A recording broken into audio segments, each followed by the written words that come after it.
नमस्कार, मैं आश्रुति वोहरा और आप देख रहे हैं वीके न्यूज। दिल्ली के मुख्यमंत्री अरविंद केजरीवाल की याचिका कोर्ट ने खारिज कर दी है। इस दौरान अरविंद केजरीवाल ने कई बातों को कोर्ट के सामने रखा है। उनके वकील ने भी अरविंद केजरीवाल की पैरवी की और कोर्ट के सामने कई साक्ष्य प्रस्तुत करने की कोशिशें की, लेकिन अरविंद केजरीवाल की कोर्ट में एक ना चली और दिल्ली हाई कोर्ट ने साफ तौर पर इस बात को स्पष्ट कर दिया कि यह मामला अरविंद केजरीवाल और ईडी के बीच का है और सरकार का इस केस में कोई भी हस्तक्षेप नहीं है। इसके अलावा कोर्ट ने कहा कि ईडी के पास गिरफ्तार करने के लिए पर्याप्त सबूत थे और इसी वजह से ईडी ने अरविंद केजरीवाल को गिरफ्तार किया है। कोर्ट के इस कथन से और अरविंद केजरीवाल की याचिका खारिज करने के बाद न सिर्फ केजरीवाल की मुश्किलें बढ़ गई हैं, बल्कि आम आदमी पार्टी की राजनीति पर भी अब संकट गहरा गया है, क्योंकि अरविंद केजरीवाल आम आदमी पार्टी का एक मुख्य चेहरा है और कुछ दिनों में लोकसभा चुनाव होने वाले हैं। ऐसे में सवाल यह है कि क्या सरकार ने आम आदमी पार्टी से कोई बदला लिया है? अरविंद केजरीवाल ने यही बात कोर्ट के सामने भी रखी है,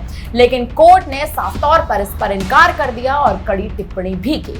वरिष्ठ वकील अभिषेक मनु सिंघवी ने अदालत के सामने तर्क दिया कि केजरीवाल की गिरफ्तारी का समय सीधे तौर पर आगामी लोकसभा चुनाव 2024 में समान अवसर यानी लेवल प्लेइंग फील्ड को प्रभावित करता है। सिंघवी ने आगे तर्क दिया कि समान अवसर स्वतंत्र और निष्पक्ष चुनाव का हिस्सा है। अरविंद केजरीवाल की गिरफ्तारी का समय पूरे देश में स्वतंत्र और निष्पक्ष चुनाव कराने के समान अवसर को बाधित करता है, क्योंकि वे प्रमुख विपक्षी दल यानी आम आदमी पार्टी के सदस्य हैं। उनकी गिरफ्तारी आगामी लोकसभा चुनावों में प्रचार करने के उनके अधिकार का उल्लंघन करती है।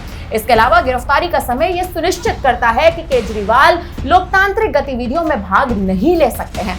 मतदान से पहले ही उनकी पार्टी को तोड़ने का प्रयास किया जा रहा है। सिंघवी ने तर्क दिया कि ईडी द्वारा केजरीवाल के खिलाफ जारी किया गया पहला समन अक्टूबर 2023 में था और उन्हें 21 मार्च को गिरफ्तार किया गया था। हालांकि इस पर फैसला सुनाते हुए जस्टिस स्वर्णकांत शर्मा ने अपने आदेश में कहा कि अरविंद केजरीवाल को मनी लॉन्ड्रिंग के मामले में गिरफ्तार किया गया है और उन्हें विशेष न्यायालय के समक्ष पेश किया गया था। चुनाव के समय के बावजूद गिरफ्तारी की जांच न्यायालय को करनी है। अदालत ने अपने बयान में कहा, यदि इस तर्क को मानते हैं तो यह स्वीकार करना होगा कि यदि कोई व्यक्ति जांच एजेंसी के समक्ष खुद को पेश करने में देरी करता है तो वह इसका फायदा उठा सकता है और बाद में दुर्भावनापूर्ण होने का बहाना बना सकता है। अदालत ने कहा कि केजरीवाल को आगामी लोकसभा चुनाव तारीखों के बारे में भी पता होना चाहिए था, जो मार्च 2024 के महीने में घोषित होने की संभावना थी।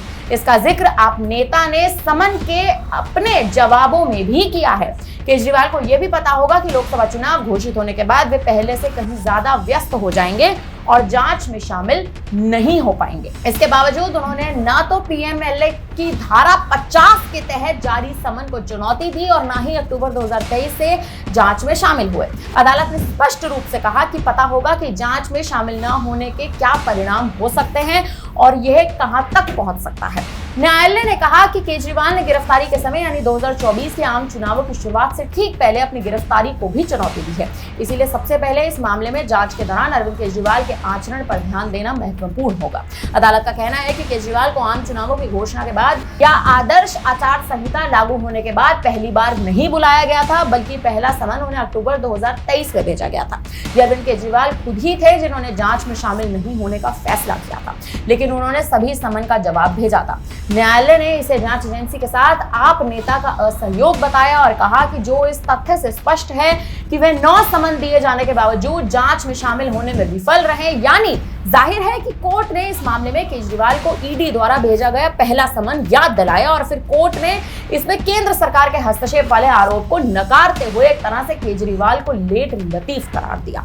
फिलहाल अब आने वाले समय में इतना तो साफ हो चुका है कि केजरीवाल की मुश्किलें बढ़ने वाली हैं।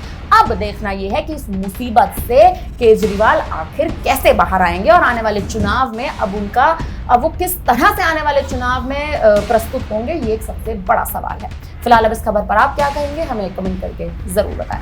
धन्यवाद। वीके न्यूज, राष्ट्र के नाम।